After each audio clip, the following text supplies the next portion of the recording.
Welcome to a new edition of the Famous Interviews with Joe Dimino. On this episode, we talk with weight loss and emotional eating life coach Kristin Jones. As the owner of Kristin Jones Coaching, she specializes in helping women address and manage issues with emotional eating and help them develop a healthy relationship with food that doesn't involve counting calories or even dieting again. Her hope is to share her knowledge and firsthand experiences with women in order to empower them to truly embrace and love who they are and to learn what they need emotionally in order to live their best lives.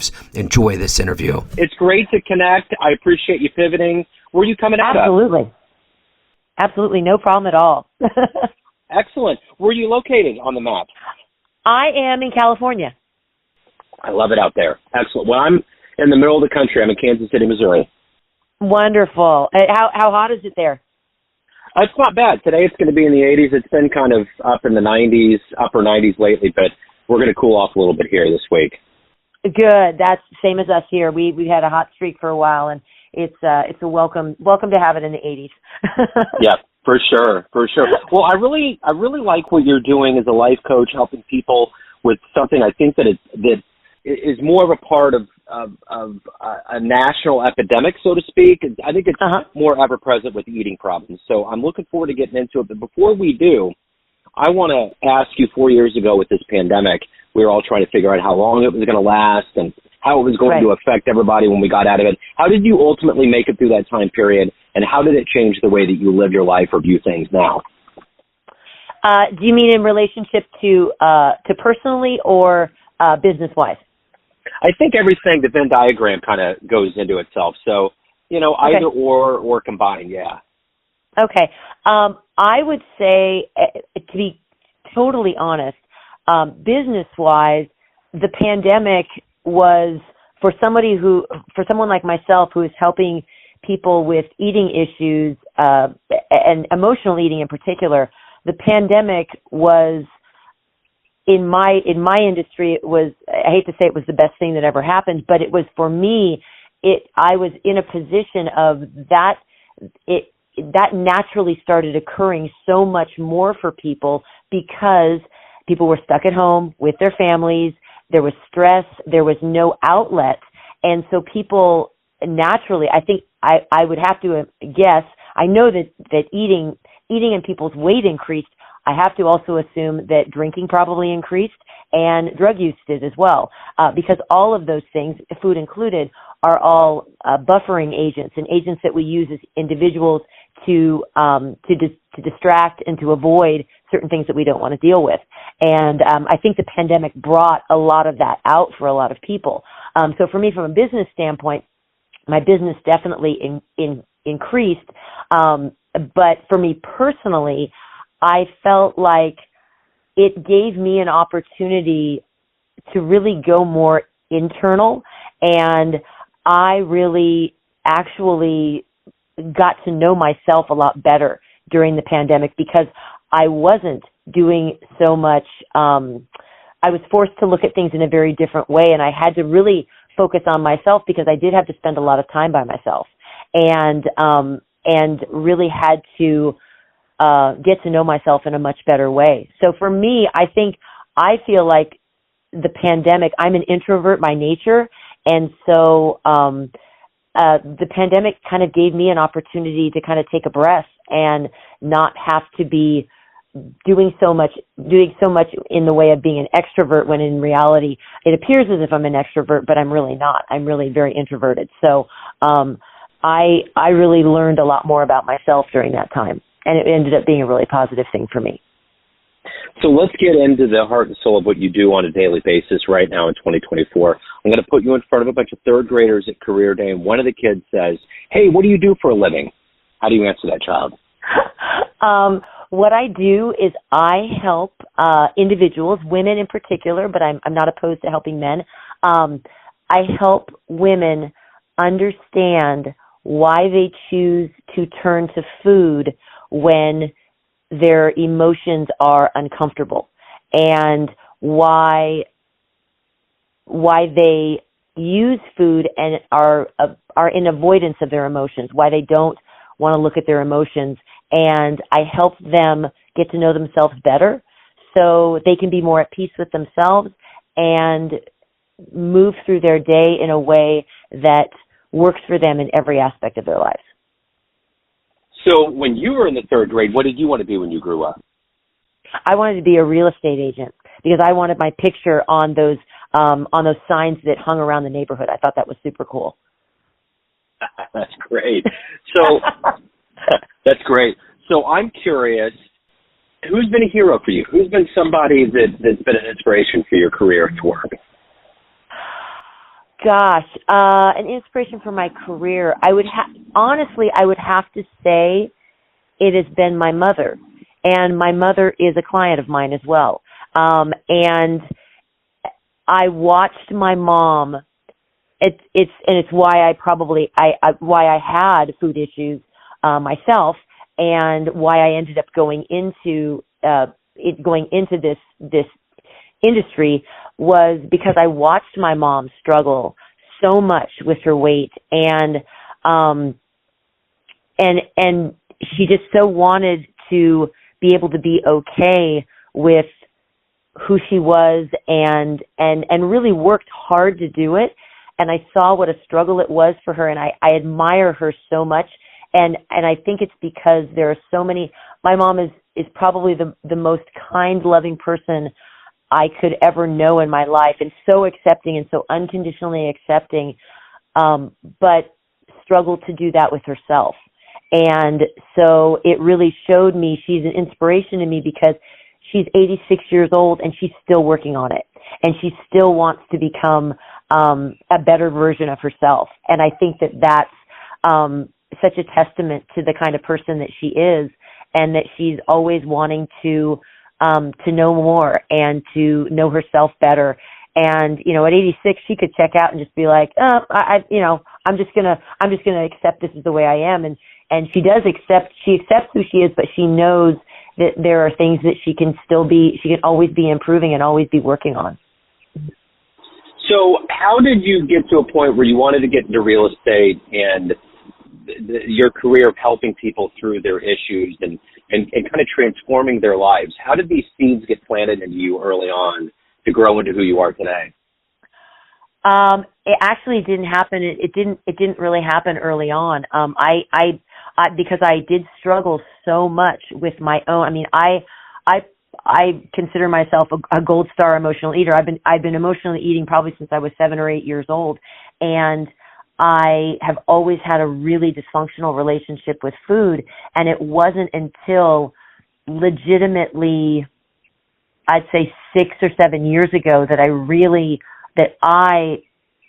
started. I always felt like it was this monkey on my back, that it was this thing that had been put upon me, that I had this really dysfunctional relationship with food. And it wasn't until I started realizing that this was something that was given to me, and I could make I could make lemonade out of lemons, or I could just suck on the lemons. And I decided that there was a reason that this was given to me, and it was given to me because I have strength and internal fortitude, and it was like I was going to figure out what this was and how I was going to get myself out of it. And then once I did, that was my mission in life. And so I had been a school teacher, and I found that to be incredibly rewarding, but I also knew that there was something that was missing there for me personally in my fulfillment. And it was when I started looking at myself and started doing that examination of really, why do I do these kinds of things? Why is this relationship with food such a challenge? And when I started to really look much deeper into it, when I realized what I could do to help myself and started doing that, and then started seeing positive results, it was like, oh, this was why it was given to me. It was given to me so I could figure it out, and then I could share it with other people, and I could help other people not have to feel the way I felt for most of my life. So if you can meet anybody alive on the planet right now that you find inspirational, who would it be? Who would you love to meet and talk to? Oh, my gosh. Who would I love to talk to? Oh my gosh! I'd have to say that she's an oldie, not oldie, but she's a legitimate person that actually there's two. I would say Oprah's right up there, and Oprah, because she's battled her weight and she has struggled so much publicly with her personal appearance and with what people think of her, and yeah, I'm going to go with Oprah. I think I think she and I would really connect. I think we would have so much in common. So what's the best advice you've ever gotten? The best advice that I have ever gotten would be to not always believe what your brain tells you, because our brain is not always our best friend. And it can make up a lot of stories, and if we believe them, we're going to go down a path that we get to choose the thoughts that we want to believe about ourselves, and we don't need to listen to other people, and we don't always need to listen to the stories that our brain tells us. Of all of the clients that you've helped, what's been one of the more memorable ones, one that kind of stands out that really made you grow as a professional, or it was just something of a stellar? I had a client who was so detached from herself emotionally when we first started working together that when I would ask her what she was feeling, there was nothing other than sad. She was just, that sad was it. That was the only emotion she had. Sometimes she could be happy, but the only ones that she could ever identify was happy or sad. There was nothing else. And she couldn't even verbalize how she felt, and she certainly didn't think she even had thoughts in her head. She didn't even recognize that she was having thoughts. And she admitted after the fact that she would sit in these group coaching calls, and she would have no idea what people were talking about, because people would be talking about the thoughts that they were having, and she was like, I had no idea. I didn't even know what that meant. And I remember one time when she when she kind of let me know, because she was very, very, she kind of went along with things because she didn't want me to know that she didn't really get what was going on. And she finally, one time she said, I'm starting to get it here. She goes, I realize now that when my brain tells me that I need a taco, I always just thought, well, yeah, I need a taco. I got to go get a taco. And she said, I've realized now that I don't have to believe that my brain can tell me that, and I can say no. And I can say, no, that's not the right thing for me. And she said that was a turning point for her, because that was when she realized that she had control of the choices that she was making, and that for almost her entire life, she had just gone along with what her brain had told her, because what her brain was telling her was what was going to be the easiest, most enjoyable thing for her. It wasn't the best thing for her in the long run, but it was in the moment, the easiest thing to do. And she started making changes based upon what her long-term goals were, as opposed to what her brain wanted her to do in the immediate future. And she's a client that lost over 100 pounds and has kept it off. And she's pretty amazing. She's and she's one of the people who initially did not want to do affirmations. I mean, absolutely did not believe in them, thought they were the stupidest thing. And she became my biggest cheerleader for, if there's one thing you have to do in this process, is you have to be talking to yourself in a nice way. So of all of the things that you've done and overcome and evolved into in your life, what are you the proudest of?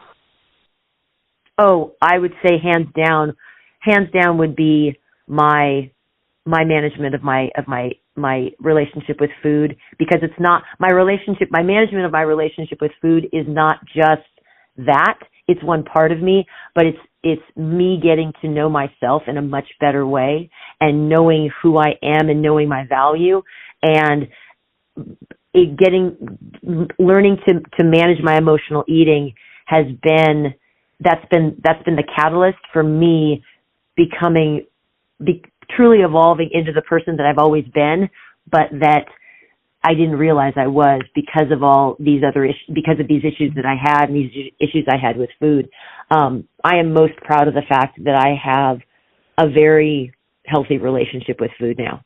And I never thought that would happen. If you'd asked me 10 years ago, I would have been like, nope, this is how things have to be. This is just the way I am. And I'm using air quotes when I say that. And that's nobody has to be any way that they are. We all get to choose how we want to live our lives, and it all starts with our thoughts in our head and the thoughts that we have, and looking back and evaluating, are the thoughts and beliefs that I have, are they working for my life? And if they're not working for my life, I get to change them. I don't have to wait for anybody outside of me or any other circumstance around me to change. I get to be the one to change. And learning that, and I learned that in life coaching school. That's been the biggest thing. That's something I'm so proud of, because I was a victim for most of my life. And now I realize that my life is in my power, and it's in my hands, and I get to do and make of it whatever I want. And that's incredibly empowering. Absolutely. So I'm curious, if you were to have a dream tonight running into the 18-year-old version of you, and you could give that young version of you a piece of advice based on the life you've lived, the wisdom you've gained, what advice would you give that young version of you? Not to care what anyone else thinks about you. To not be worried about what other people think, but be true to what you want to do, to what's going to make you happy. Find out what's going to make you happy, and then do that. And do not worry about what other people's expectations are of you or what they think of you. To be true to yourself. And that's taken me such a long time. It's a constant work in progress, to disregard what other people think and to disregard the opinions of others. I think that's probably the biggest roadblock for most people in their happiness and their fulfillment in their lives. So at the end of the day, everyone has a perception of you, family, friends, clients, but ultimately you run the show. What's Right. your perception of you? Who do you think you are? I think I am a strong, vibrant, empowered woman who always has things that she can be working on, because I don't think we ever reach the end. We don't ever reach the finish line. There's always growth that we can have, but I'm a person that's come to peace with who I am in this moment, and also recognizing that this moment is all I have, and to be in the present and to appreciate who I am right now in this moment is the biggest gift and the best gift that I can give to myself. So we get off this call, time machine pulls up, and you can go anywhere in the history of time and see one event with your own eyes. Where are you going to go? What would you love to see? Oh my gosh, this is so funny. Honestly, this is going to sound so silly, but honestly, I would love to see Elvis in his prime.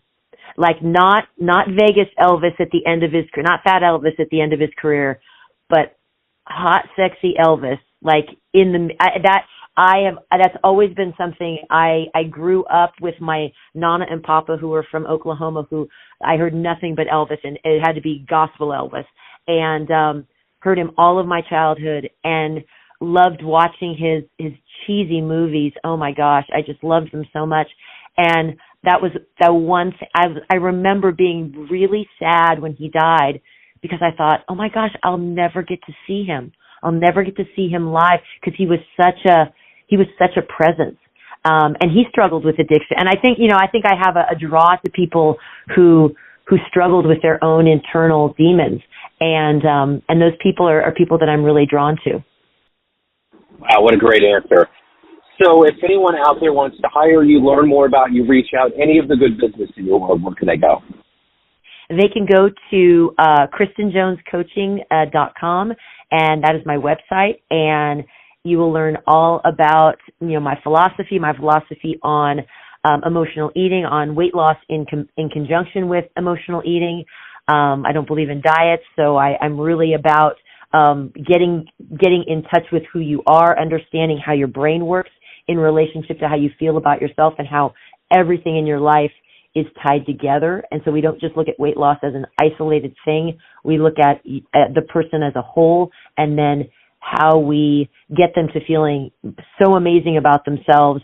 And when we do that, then all the other aspects of their lives fall into place, and weight is one of those things that falls into place. So yeah, they can go to my website. Kristin, this has been wonderful. What a joy. Thank you for the work you're doing. Thank you for your story. Oh, thank you so much. I appreciate it. And this was just perfect. I loved your questions. They were amazing. Thank you. I appreciate it. Best of luck with everything. Keep doing the wonderful work. Absolutely. Thank you. Take care. Thanks for tuning in to another famous interview with Joe Dimino, where we cover the world of art, literature, business, spirituality, music, and more from around the globe. Our esteemed theme music was composed and produced by the great E.E. Pointer of Kansas City's River Cow Orchestra. If you want to hear more interviews, visit the Famous Interviews with Joe Dimino channel on YouTube. You can also find us on Spotify and Apple Podcasts. Thanks again for listening, and until next time.